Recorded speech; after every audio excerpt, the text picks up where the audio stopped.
Hello everyone, it's Richard and Jane from Medusa Games again, with our Sunday evening talk-throughs about various aspects of gaming. And tonight we're touching on an area which is one that I have done very little of over the years, but Richard has certainly done quite a lot, and in the first few years that I knew you, I think it's fair to say that your wargaming was far more important than either miniatures or role-playing, than either the role-playing or the board games. Yes, I think so. I mean, the very first beginnings of sort of gaming for me really sort of comes from this movie that I saw. This is a movie of Callan. There was a TV series in the late 60s and early 70s, so I was very young at the time, called Callan, which was like a detective thing, sort of spy thing. My father talks about it quite a bit. Now, I can't remember much about that TV series at all, but the one thing I do remember is this TV. I think it was a made for TV movie, and it was in colour. I think the TV series was black and white, which is why I think it was the movie, because it struck me at the time quite dramatically. Basically, a big battle. I think it was Gettysburg. They were doing lots of American Civil War miniatures. I remember some critical bit being to do with some order getting through, which I think was, in the real battle, Gettysburg was important. And in this, there was some thinking as part of the plot of the story, which involved an order or something that was opened, linked into the murder or whatever it was he was investigating. Yes, and of course, looking at that, you can see one of the beauties of war games as opposed to either role-playing or board games is just having a large area with beautiful scenery, little miniature buildings and trees and all the rest of it, so the whole visual appeal on quite a large scale, which I think is one of the ways in these full-scale battles that you can do. Although, of course, also you can have miniatures, which is very much, 6 soldiers either side trying to get up a hill. Yeah. So I saw that, and I was inspired to sort of find out a bit more. And I went to the library. I think the first thing you tend to find when you go to the library is this thing, the H.G. Wells' Little Wars, which is basically the first book that was written about war games. War games have been around a little bit longer than that. The Prussians actually invented really the concept, no doubt, even earlier, medieval periods and Roman times and things. There were things that were done. People always played with toy soldiers, but this was the first sort of set of systemised ways of how you do it and ways that you could reconstruct a battle in a sort of meaningful way. This is very much something that you would have to be pretty well off in order to be able to play this. So H.G. Wells and his friends and things are playing with huge scale models. These are the sorts of collector's piece figures and things. I've got about half a dozen here, but that's about all you've got. And you'd have to have hundreds of these things in order to be play on that. So I obviously dug around a bit more to see what was more feasible, and eventually sort of came across these rules which were in the local library. The first set of rules I think that I ever came across was the English Civil War ones, and in fact my uncles bought me a set of English Civil War figures. So the very first war game that I ever played with a friend, I think, was just literally unpainted figures, and we had a go, and I think the box didn't even come with a cannon, so we made a cannon out of sort of drawing pins and bits of paper and things. But I think fairly soon afterwards I discovered these Airfix World War II war games rules. For those people who aren't familiar with Airfix, their main product lines were plastic things that you sort of pressed all the bits out and then glued them together. It was plastic, so therefore it was cheap. An awful lot cheaper. And in fact, you can see I've still got got this book, which is a set of war games rules and things, and very simple, basic ones. And this was first published in 1976. Yeah, so I came across this I think in about 1980ish, something like that. So that indeed, as by you say, Bruce Quarry, who's quite a figure in the whole. Oh yes, he was important. Area. There was a whole series of these chaps from the 70s that basically developed the hobby in the UK. Bruce Quarry, Featherstone was another one. Charles Grant, and so these figures were very affordable. You could basically buy a box of these for sort of pocket money kind of prices, and you could make up your kits of tanks and things. So think about a much more recent example of something like the Toy Story little tub of plastic soldiers. It's those sorts of figures that we're using. And this is really where we started from, playing lots of war games and things with my friends and things. And literally it was the case that we, in the early days, we had no idea about sort of trying to balance the games at all. So people could go out and buy what they wanted and turn up. And it didn't take people a long time to realise that if you were playing the German players, who generally had the heavier, more armed and better gunned and better armoured tanks, then you generally had a better game. So if you're the Russians, you need to bring 4 times as many people as otherwise. Well, eventually we cottoned on sort of balancing up the forces better in terms of scenarios and things. But nevertheless, there were some great games, and some of them we even played out in gardens and things. I remember one of my friend's gardens in Ambitious Tatsbrook, a village not far from Warwick, and he had a kind of a rockery garden thing, and we the whole thing went across the entire garden at one point. But we carried on looking into all this, researching what was available out there. And as I said, some of these are the names. So we got these are names that very much established the war games hobby in the sort of 70s, particularly, and into the 80s. And you can see from a lot of those books, these are books that you bought back in the 70s, which they're quite battered and or second hand and things. And a grant to Napoleonic wargaming was also quite important, because of the 2 periods I suppose that have done the most of it would be the Second World War and Napoleonic period and things. So. And you can see the design again for these sort of huge, large-scale battles, a bit like that first battle of that we saw with that Callan movie. Now, of course, the thing that a lot of people do that links into all of this is actual reenactment. Yes. So some of your friends at that time were also into Napoleonic reenactment. So the sort of people that, in a year when we were allowed to go places and do things, the sort of...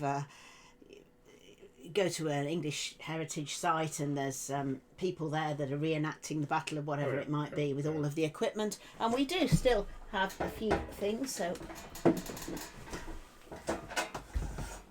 for instance, that's have a sort of a Victorian era red coat, I think, from all the Guards regiments. We have rather more in the way of weapons than we have of costumes. And things.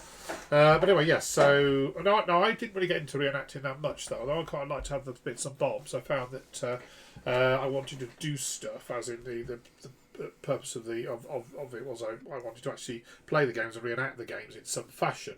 Reenactors, I think, had a great time, but all they would mainly be interested in is getting all of the intricacies of the uniform right and making sure they've got the right equipment and all of that sort of stuff. And they would do these little refights, but they only ever seemed to go on for about half an hour out of like a weekend's activity, and most of it seemed to be the fun of just sitting in costume and being in the period and things like that, which is great. But I preferred to sort of get really into the game, as it were, of it. So you've got an example, haven't you, of the Napoleonic wargaming pictures there? Yeah, I think they're a bit further on, actually, because this is also a period where you did quite a bit of, which was Second World War planes and things. And in fact, one of my call signs, as it were, I use, or handles or whatever in gaming even today, is Bradlitz. And Bradlitz was a Polish pilot of a Spitfire, if I remember, from this all the way back to games that we used to play. These little things, I've still got some of these, and these. We used to do ongoing campaigns where if you got shot down, you would sort of hopefully bail out and get back in the plane again. And we used to record the history of all the little pilots and everything. And I would do these at sort of like school lunchtimes and this sort of thing. But I did quite a bit of board gaming as well. These sort of at this point in time, the sort of board war games. Were fairly elementary to begin with. I mean, the Diplomacy and Axis, Allies and Risk, which of course are in many ways mainstream games. The board war games with the counters were coming in the 70s and into the 80s. In fact, 1940 is an example of one. But a lot of the sort of stuff really I discovered a bit later on when I was at university, but we also. lapped up all the sort of movies and things to sort of get into the mood of the thing. We do these weekends where people would come, school holidays and things like that, and we would watch all these movies as well as play the game. Yeah, so I actually met Richard at the end of first year of university, and in the summer holidays I went back to Warwick and met some of his friends, and at one point they put one of these movies on and they were all word perfect on the entire script. I mean, we must have watched them 100 times between about the age of 12 and so to demonstrate this they turned the sound off and just talk. We got all the scripts off, absolutely, and the right accents as well, of course, and the timing. Yes, so we very much lapped up anything to do with this sort of military history, and so then I went to university. Now, university, it was a bit more difficult to do war games there because you can't really. It's not that easy to carry all these figures around with you. Yeah, they're heavy, and of course you also need the space. Yeah. So if you think about the amount of space that you need in order to play an average board game, or to have a role-playing scenario where you can see what's going on, you really can fit those onto a standard-sized table. The sort of table that a student might have in their room for working on is also big enough to play a board game. It's not big enough to actually lay out the sort of cabin-style things. So we would do a lot of role-playing. I mean, I discovered role-playing again while I was at school and played that with a small group of people, and that became a very big part of things at university because it's so easy to do role-playing games in almost no space at all. I didn't do anything like that when I was at university, not because I didn't want to. I knew about role-playing games. I was worried that if I started doing it, I'd get too interested in it, and I had so many other hobbies at that point, I just couldn't fit another one in. No. So I was still sort of off to one side, although my family always played lots of board games. Yeah, so when I was at university, one thing we did do in the war games side was we discovered a lot of these sort of board war games, these Europa series with all of these hundreds, if not thousands, of counters and things. And I remember one of my friends at university would have these stuck on his wall with blue tack sort of with all the pieces, and he would do a move a week or something, we had go. And some of these maps would link together, so you could have these huge scale maps that would sort of. Obviously, we didn't do that at university, but we would sometimes get together at holiday times, and we would do these big scale games, fighting the Second World War and other periods and things as well. One thing I certainly remember you doing at university was when you organised that big play by mail game. Yeah, so this particular setup was actually set in Cornwall and Devon and that sort of area. So what we did is I'd come across one of those books I think I took a photo of earlier was a sort of about Wargames campaigns, and in it there was a suggestion that you could divide up Ireland, I think it was, into sort of 4 or 5 bits, and then you would play your game and different people would have different bits. So I took the same idea, but I took Cornwall, and we split it up into chunks, and I can't remember the names of all the countries, but I know that one of them was Loswithiel, what's it called? Something in the Moors. Yes, it sort of blew up the map of Cornwall as though it was a much larger area. Bodwin and the Moors and things. Yeah. And so we split it up into about half a dozen different bits. And the idea was that for some reason it had broken off from the United Kingdom and split up itself into a civil war, each of the bits of which was supported by a major power. So one part was basically Russian equipment, one part was British, one part was German, Italian, and so on. And I seem to remember that, although I didn't play in this campaign, I did have periodic roles. So I would be the spy, or I would be the saboteur, or I would send anonymous letters to people with misleading information in, and so on. So I was sort of a party around the edges. Yes, and the other players didn't know that I was. No, and I remember the one particular player. Most people got involved in this as a sort of a bit of fun and a back of a postcard sort of stuff. They would several of them, 2 or 3 of them, were actually at the same university as me, but several of them. Well, a couple of them weren't, and one of them, the chap that became a best man, he was at Oxford, and he ended up basically getting a 3rd-class degree because he took this too seriously, and he would. I mean, I literally would get typewritten, orders with headings and. The whole orders and all the instructions all on multiple pages, and there'd be things like instructions for the correct wearing of uniform and all this sort of stuff, none of which was required for the for the actual campaign. Yes, I mean usually the person running the game is the one that has all the time and effort to put in, not the individual player. Not one particular player. So he might have blamed you for that, but if that hadn't happened, I'm sure he would have found some other way to fritter away his time.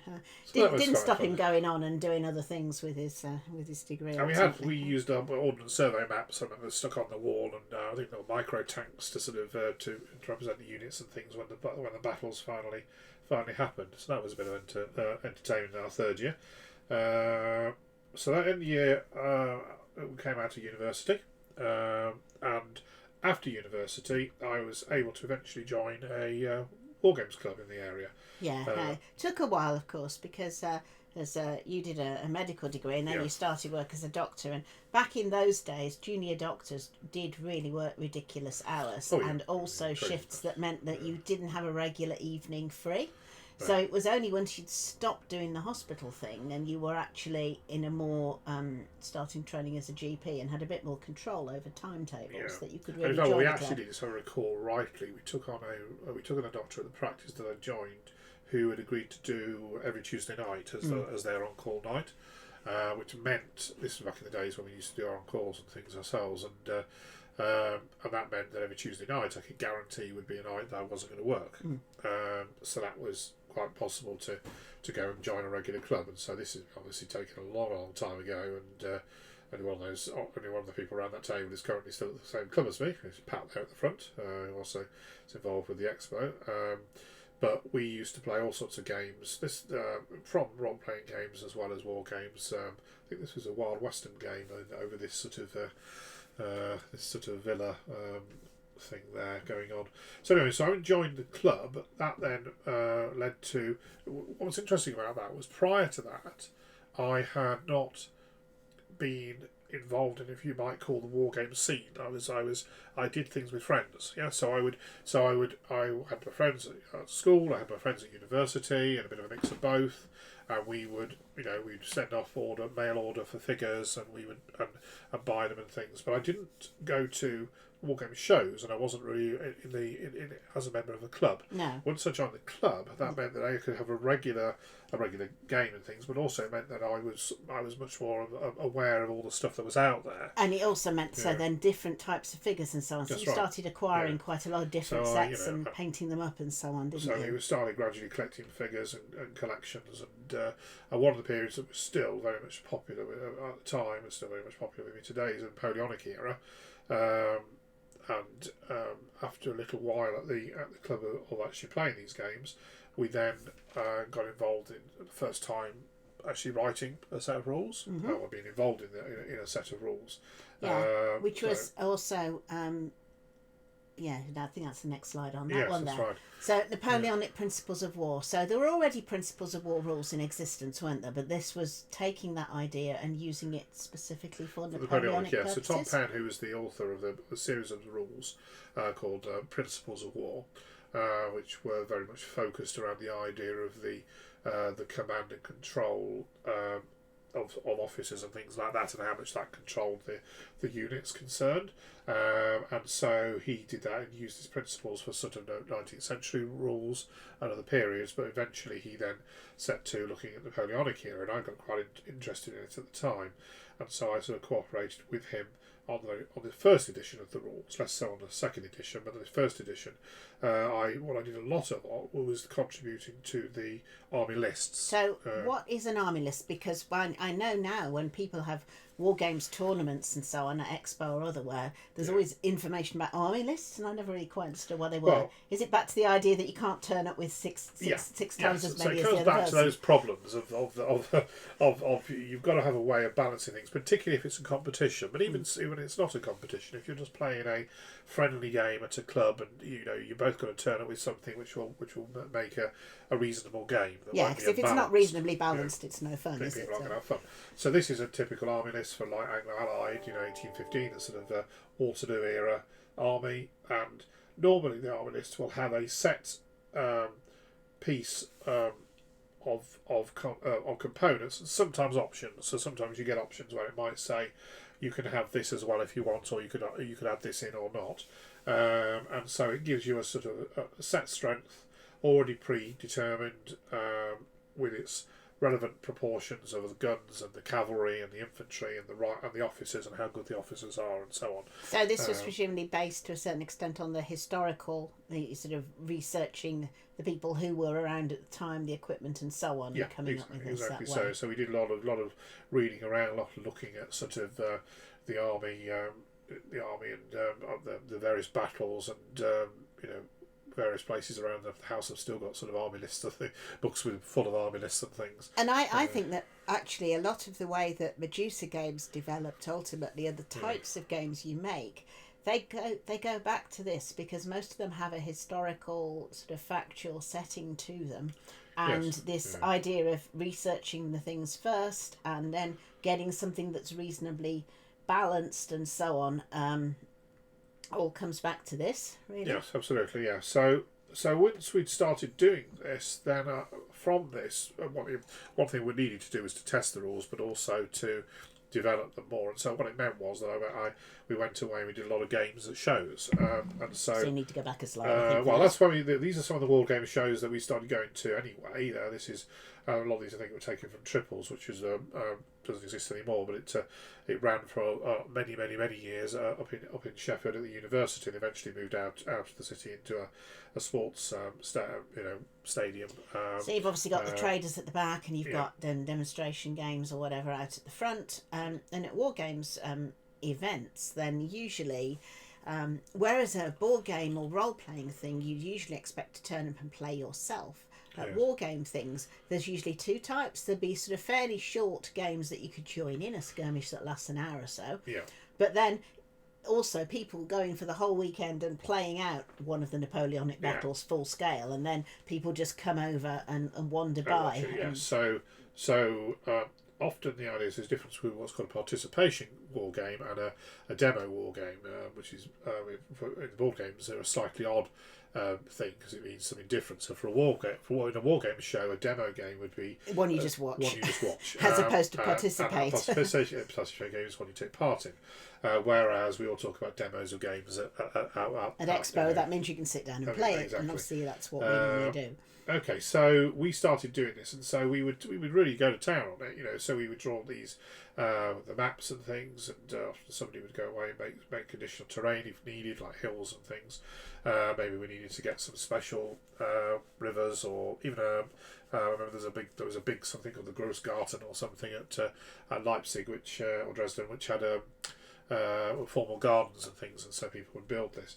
And then there'd be all these army lists. You can see Pat there poring over I think he was Napoleon on that particular battle, looking at what he's got to do command, and then we would set it out. This particular battle on the bottom right there is Leipzig, the biggest battle of the Napoleonic Wars, called the Battle of Nations, and had sort of ridiculous numbers of people from pretty much every nation. So the French were defending with the Prussians and the Russians and the Austrians and the Swedes and things all attacking simultaneously in a horseshoe arrangement.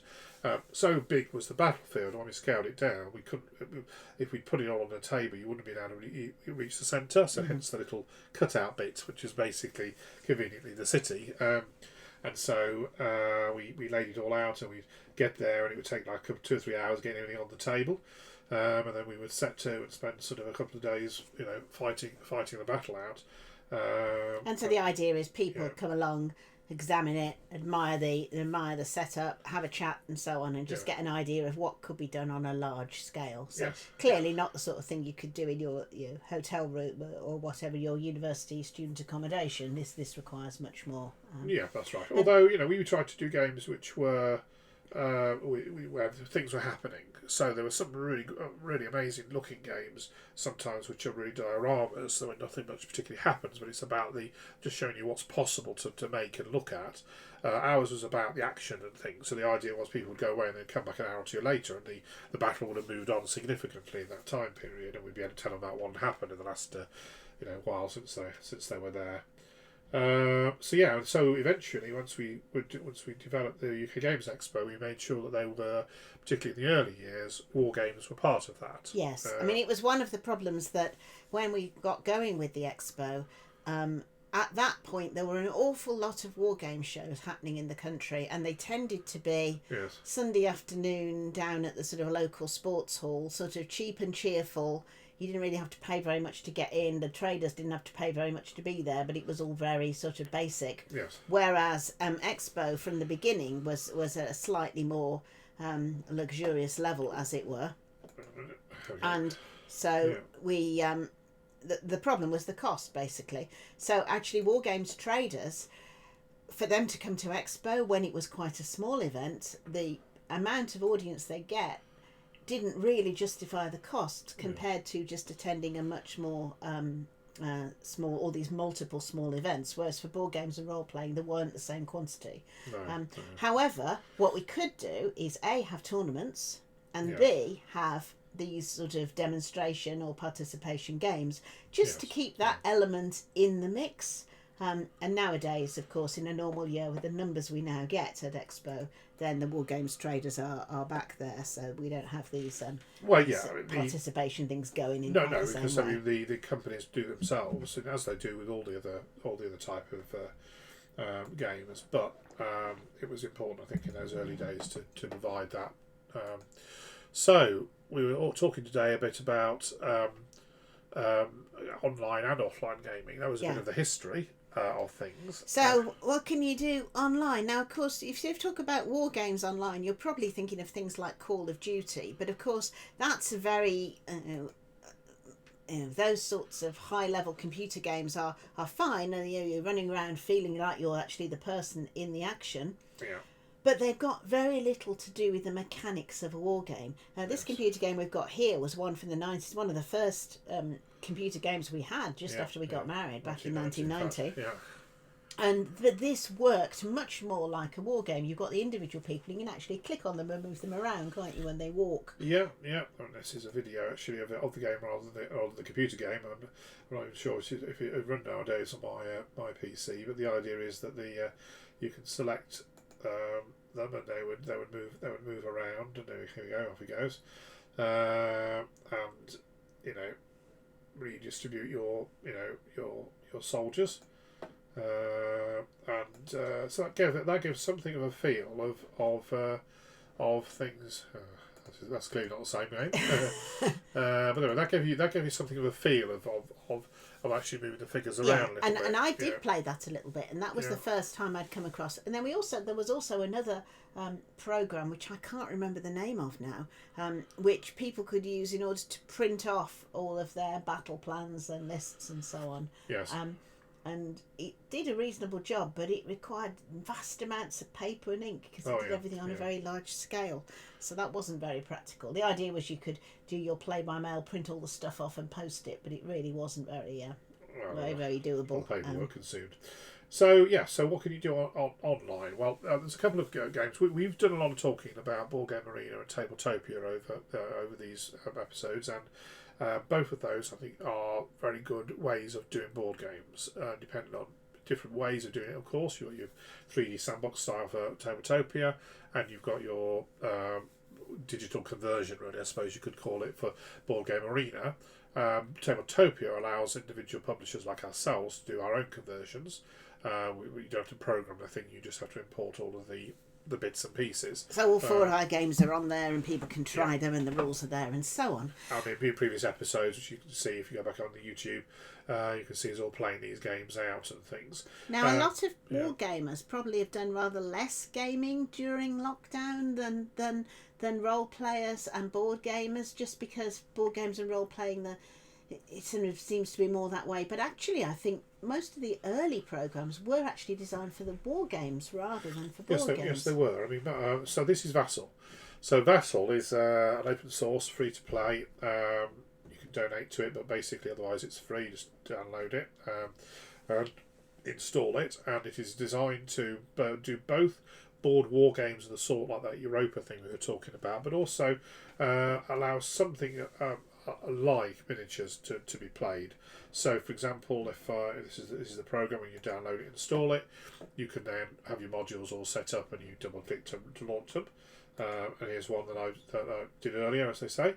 So this one is basically a Second World War layout for playing something like you might do various games like Bolt Action and other World War II rules. And with this, it comes with your armies and things all in there. So, for example, here we've got. I can add some more figures on. Let's go for the late war Germans. So we'll give them a stug here, which is like an assault gun, and you can rotate them. You can put them in your position. And then when the game's playing, you can move them forward or back and rotate things. If they've got a turret, like a tank has a turret, you need to be able to show which way. Sometimes in some sets of rules where the turret is pointing. So I can rotate here and go rotate turret here, Control R, and the little arrow will come up. So Control R. Control R. Rotate. That sort of thing, and that will say that's where that's where my gun is pointing. You can zoom in and out on this thing. It comes with a ruler which you can move around and rotate and clone as well. So lots of things you can clone, like clone that. So we've both got a ruler. Yes, that's the other thing about about difference between board games and role playing games on the one hand and war games on the other.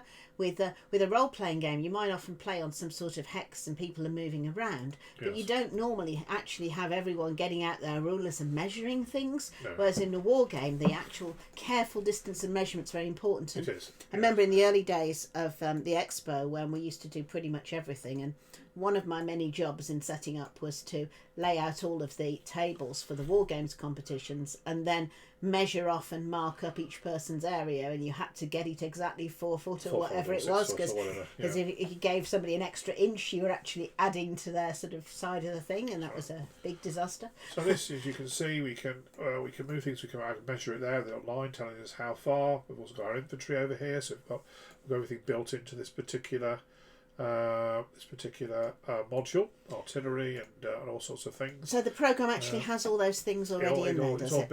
All built in. So this is called World War Vassal. Mm-hmm. And you just download the module. It's got for both Second World War stuff and Team Yankee is, I think post Second World War era. So Leopard tanks, which is the German tanks after the war, and various templates and things that you can use to mark things.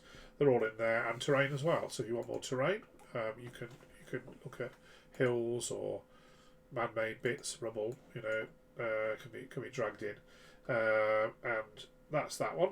There is another one I've got here is a Napoleonic one. So this one is face down. You're looking at the units and things, and again you can French, Portuguese units, and all of them come with officers or musicians, colour parties, and that's quite a good demonstration of the way that war games figures tend to be. So whereas in a role playing game you usually have lots of individual figures moving around, in war games, generally speaking, you have things grouped on a base like that sort of thing. And you might be moving a formation. And in the micro ones, you can have sometimes 20 people to a thing, can't you? I mean, the lots of different rules and formations and things. So that's that one. So in terms of actually these modules, I got these off this site here, wargaming vassal.wordpress.com, and he has lots of links. So that's the original rules for Vassal, and then you've got World War Vassal, which we just saw there. This micro scale one, so called No End in Sight. There's several World War II ones there. This one is Saga, which is a Viking era, Dark Ages type game, and the nearest run thing. And this is an ancient game, and so on. So he had them on. So once you downloaded those, you go into your thing, and you just go File and Open Module. And once that's happened, they're installed. So this Saga, for example, is installed. So if I run that, here we go, and I can start a new game. Now I can play this either offline, where I mail the game file to a friend who then does their move, or we can play it online. And when we do that, we would join a server, like in lots of online games, and we would then be moving things around in real time, so we can both see what we've got. But let's start this offline, and if I do that, you can go in as observer or the particular player. Select a board, and so the different modules have different things. This has got like a European style board, the British Isles one, and there it is. It's just loaded up, and up here somewhere we've got pieces, and we've got terrain, and we've got the war bands. So here's our Anglo-Danes and things, different figures, and again you're just dragging them in. So you basically go and get what you want, and bring them into there. But for those people who read Richard's books, he hasn't actually used either this or his miniature figures to play out any of the battles that appear in his books, because they're based on the historical ones rather than the imaginary. So anyway, there we go, and you can have your terrain and things, fields, trees. You get the idea, and then you can move these things around, these different bits, so you can focus in on the area of the board. You can zoom in and out. You get like a mini map here, which just shows you where you are on the board. You can also have a dice rolling. Yes, I was going to say, can you do dice rolling within the thing? So this is a simple roll. Roll several dice. There's roller dice. So I do 2 dice 6-sided, and I've rolled 4 and a 5. And if we are, unfortunately because of the logo there, people can't quite see that. But up on the top of the thing here, it is showing us that we've done that. If I roll that down, will that help? People can't quite see that particular module. But anyway, it is telling us up here, and would do, I think, if you're seeing it, that's what you've rolled. So we're looking at the World War II one. Hopefully people can see that now. That it's I've rolled, and it's giving us the results and things. And you can right click on the units. You can alter the labels as well, or you can say it's wrecked or bailed out for the crew and things. So the different modules have different things. So whereas in a fantasy ground role playing thing, if you're playing a thing, then you can sort of drop damage directly on, and the system will know it's taken damage and will mark them up. Yeah. Here, it'll roll the dice for you, but you then still have to apply that and change the label yourself. It won't automatically turn. Wrecked, but nicely when it's wrecked, it's sort of a little flame appears, so you can see that one's blown up. And likewise, the infantry here have different statuses. So dig in. That presumably means they're dug in and things. So there is a sort of sandbox type idea where you're doing it yourself, really. Yeah. So that is Vassal, and it's, as I say, it's free. It is, however, as people can see, it's 2-dimensional. It's flat down, looking at things. So the other thing that is worth looking at for this is looking at something like Tabletop Simulator.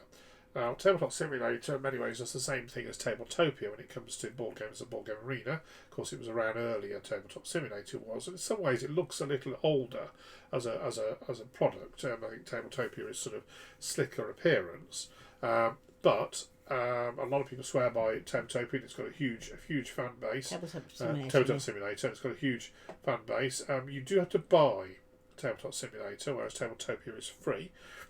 Costs £15 to install, and it comes with some games. So this is a war game. This is basically a free one. So I'll show how we get that in a minute. But as you can see in here, we can move the board around. We can rotate like that. And obviously this one you've done because your Brad Litz is one of the players. So that's you. That's me playing this against a couple of there's 3 of us involved in this. We've paused the game and we're carrying this on in a week's time. So we've got I'm the Portuguese coming in here with Mel's redcoats, Pat and Finney's French on the other side of the table.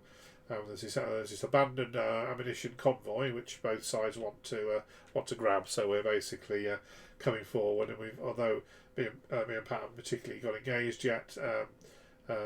Finney and Mal over here already started engaging, and Mal has been taking a few casualties and little shock markers there. So this has got the whole game. It's called Sharp Practice, which is a set of rules you can buy. They've done a really nice adaptation here in this module. It comes when you first load up the game. There's no terrain on here at all. There's just the playmat, and there's about 3 styles of that. And off on the side here are all the terrain, and you decide what you want and delete, and you can clone stuff. You want more bushes and trees and things, and it comes with all of these pre-done army lists as we were talking earlier. So here is a standard army. So you choose which one you're going to be. Yep, you can choose which one you're going to be. There are 7 points value here. So this one, Russian regulars, 59 points. So you decide how many points the game is. We basically have gone for two lots of these, and because there was the French had a few more points worth, we gave the British and the Portuguese a couple of supporting things from over here. You can get things like musicians and civilians that can be like medics and stuff. So really nice little adaptation. It has all the cards that I think down the end here actually it has all of the. Here we go. Here's the actual rules. Summary cards, if which you can zoom in on. And I think on the other end they've got the. I'll zoom down the other end a minute. Here we go. We've got cards and things, the components, the counters, and all this sort of stuff that you need to play the game and mark the morale levels and all sorts of things like that. So this one, as I say, is a free one. They're still working on all the army things. There's no cannons here yet. There's only a few armies have actual cavalry. French have one here. Anyway, so that's that. Now when I said I'll show you how this works then. So Tabletopia itself is actually a tabletop simulator. Tabletop simulator, rather, is a what do you call it? A sandbox thing. The game itself is Tabletop Simulator, so you have to add on modules to it. So with Tabletopia is a website browser thing, isn't it? And you basically launch the various games. In this, what you have to do is go and get the modules and things which are on. Which are on the Tabletop Simulator site. Oh yes, it now decided to crash for me. That's good. If I can relaunch this one. It's probably because we're actually running 3 or 4 different Vassal games here simultaneously to the Tabletop Simulator game. So I'll close a few of those down because there might be a few memory issues going on here. Let's go and see if I can find the Tabletop Simulator up. I'll relaunch that one. So Tabletop Simulator comes with a load of free sort of classic games, if you like, sort of chess and drafts and things like that. It also has the ability to Berserk Games make it, I think.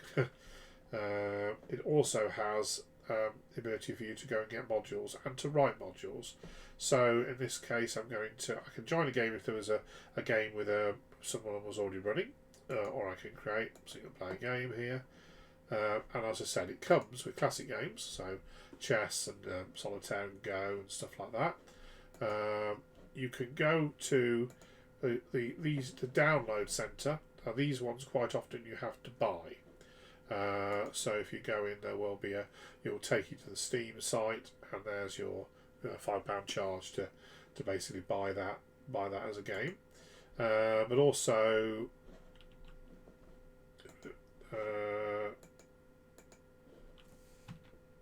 if I go into the workshop is free stuff that other people have developed, and there's lots of them. So these are ones I've downloaded, and if I go to browse, it will take me to the actual site. These are, and there are, as you can see, thousands here. I mean, loads. Talking about free stuff on the internet that somebody's created reminds me when we first got married and you had your first computer back in 1990. And you had very early web pages on there, and put a lot of Napoleonic stuff on, and details of various campaigns. And we also had something that enabled us to track who was viewing the site. Yeah. And when we did this, we discovered that practically everybody viewing your site was either in Finland or in the US military. Early adopters. So here we go. If I'm looking for war games, I can go into miniatures games here.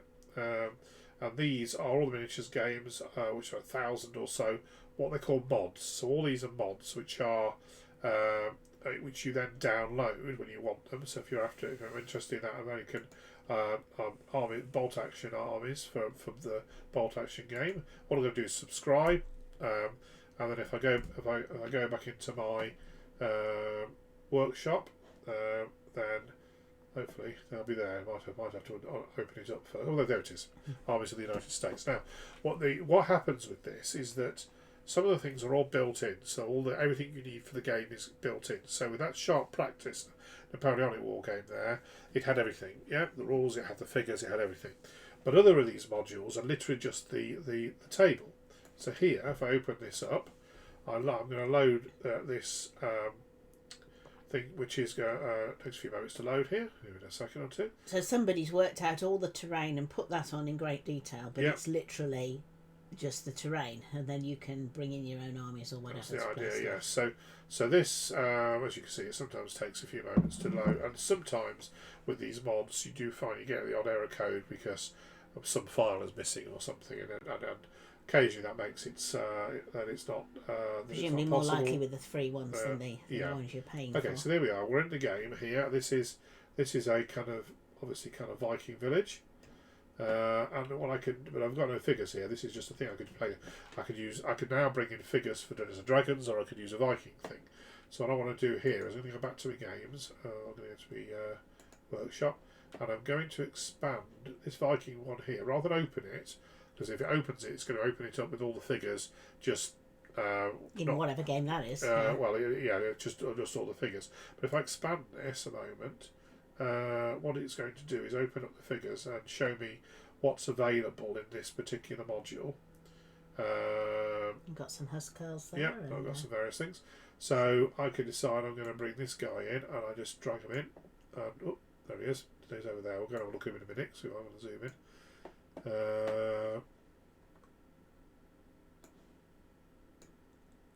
in. He's fallen over. So some of these are more stable than others, I have found out over time. Let's have a look at these ones and see if these ones manage to actually stand up or not. And the different modules, and the same thing works with the with that World War II stuff. And these guys are actually yes, he's standing up. I think there he is. Let's go in there a minute. If we go in and zoom in, there we are. And now we've got ourselves a couple of Vikings. So if we want to, we could clone him. But now I can have several of the same if I want. Yeah. So obviously you could use this quite easily for doing role playing games, or for doing a Viking skirmish game and that kind of thing. And the same thing works with the with all the period stuff. So bizarrely, there's nothing to stop you if you so desired. To bring in things from different periods. So we have a look at this one, and you can see there's different maps and things. Different styles of. Sometimes it takes a few moments to. It's only 7%. There's a lot of stuff in this particular one, obviously. So 35% is going to take a little while to load. And this will have literally all the models for American Army and Second World War. So you when you want to play your Second World War games, you get your terrain map, and you then bring in and decide what you're gonna want. There we are. And that's now the Vikings are probably panicking about now, I should think. Yes, there's horseless carriages going on here. Witchcraft and sorcery. Loki must be up to his tricks. And sometimes the scales need a little bit of work, because obviously these Vikings do look a little bit small now. I don't know, not too bad. But you can change the scale as well. We've scale up, so you can make them bigger. So if you've got things from different mods, they can be used in the same game and things. So I think there's quite a lot of potential for doing miniatures gaming. Because basically now you play your game, and you've still got to know the rules. So this isn't going to run the game for you. You're going to need to have the rules. Presumably, if you're playing it with somebody else, they just log in on their computer wherever they are, and you're all seeing the same thing. Is there any sound built in, or is that something that you do separately? Yeah, well, there is options for sound and things, and music players. Yeah, so you can go but away, do we actually talk to the other players though? You'd use Discord or something alongside we it? don't use Discord. I think you can use. There are ways of using direct communication through it, but actually what we've always tended to do, because that's what we've been used to using, is just using Discord for the audio, and then that also means that we can swap information through the text. Leave people text messages. Share files, things like that. So, for example, if we're wanting to share an army list, or a set of rules somebody doesn't have, and again, you can measure things in here, and that's what I'm moving to. So lots of possibilities for playing games and things in here, and So if you're into war games and it's something that you want, or if you've never thought about it before, then this is obviously a way that you can explore a little bit at a relatively low cost, and then once we can all meet up again, if it's something that interests you, you can obviously get yourself an army and paint it up and go from there.